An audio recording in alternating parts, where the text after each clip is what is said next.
So I went to Watches and Wonders last month for the first time, and it was one of the coolest experiences of my life. If you don't know what Watches and Wonders is, it's just a big annual trade show in Geneva where a lot of watch brands show off their newest releases for the year. It's the biggest watch trade show in the world. If you love watches, it is the place to be. Since I went there, I figured why not share a few of my personal takeaways from the event.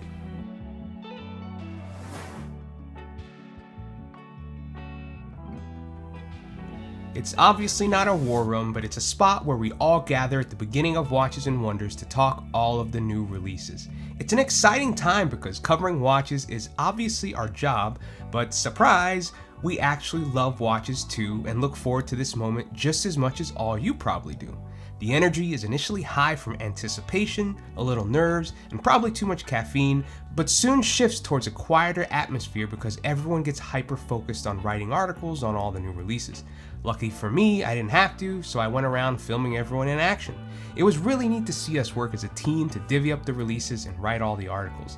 In just a few hours, we released nearly 40 articles on the site, which was a lot.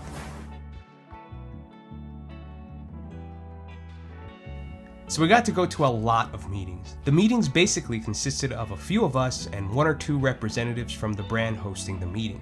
They usually give us some sort of presentation while they pass around all the new watches for us to get some hands-on time with. Here's some of my favorites.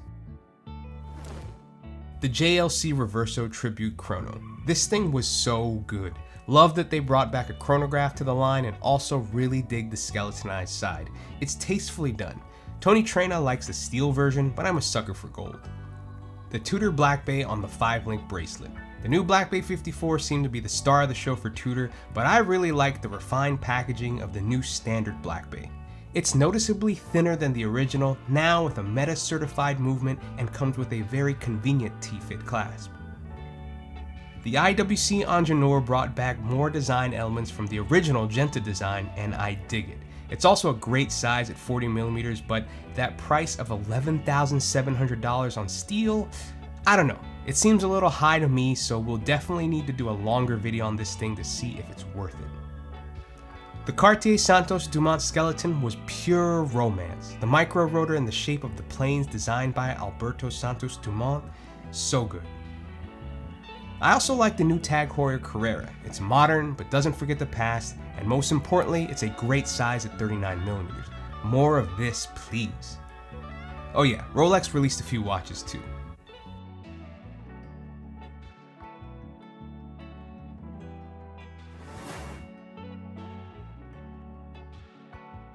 Even brands that didn't participate in Watches and Wonders were showing off new pieces off-site.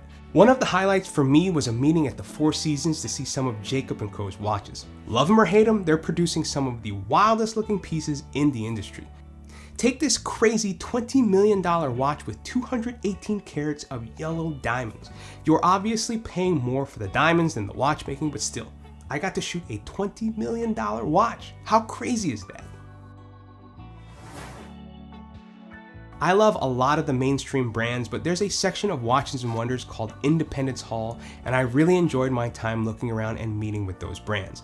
I was never big on the independents, mainly because I haven't had the chance to see a lot in person, but after visiting brands like Trelobe, Laurent Ferrier, and Ferdinand Berthoud, man, that was just fun. The meeting seemed more laid back, and you can sense a real passion for watches from the host. Next year, I'm definitely spending more time in Independence Hall. So those were my takeaways. They might seem kind of random to you, but those were the first things that came to my mind when I tried to look back on the event. Overall, it was a really cool experience, and I love the fact that I got to spend it with my colleagues at Hodinkee.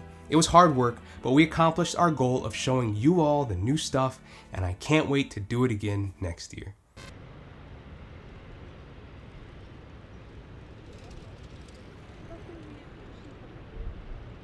对对对，看。